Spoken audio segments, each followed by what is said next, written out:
All right, we're going to set up an experiment to see if solar eclipses would be more or less common if the moon was further from the Earth. So would solar eclipses, where the shadow of the moon is on the Earth, would they be more or less common if the moon was further from the Earth, closer to the sun?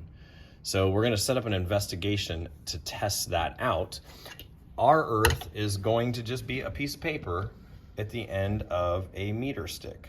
You want to make sure that the 0 close to Earth is right here and that the 100 on your meter stick is right here. So this would be 0 centimeters from Earth, 10 centimeters, 20, 30, 40, etc. centimeters from Earth. Okay. Now, what you're going to do is I'm going to actually turn the flashlight off because I don't want to give away any information. You're going to start out by putting the moon about, I think the chart will say 10 centimeters from Earth. Boom.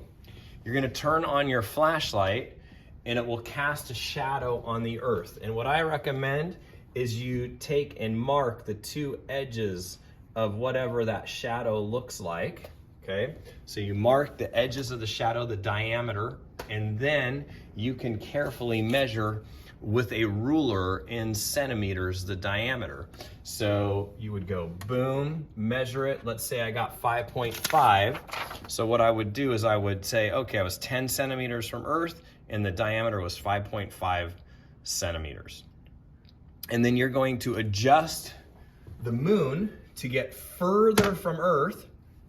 Now I'm 20 centimeters from Earth, but closer to the sun. Turn on the flashlight, and you can probably just keep the flashlight going in your lab. Turn on the flashlight, carefully measure, and I might, when you do that, just so you don't get confused, you might want to always write down what these tick marks were. So for example, you might say, okay, I was 10 centimeters away, and the diameter was, whatever I just said, 5.5 centimeters for the first one. That way you know, or you can put X's through those so you don't mess up again or use them again, okay? So that's the basic premise of the lab. And again, we're gonna use that information to answer this question in the end, okay? Would solar eclipses be more or less common if the moon was further from the Earth? You're gonna predict your answer here, and then you're gonna collect data right here, make a graph of that information, and do a short claim evidence reason.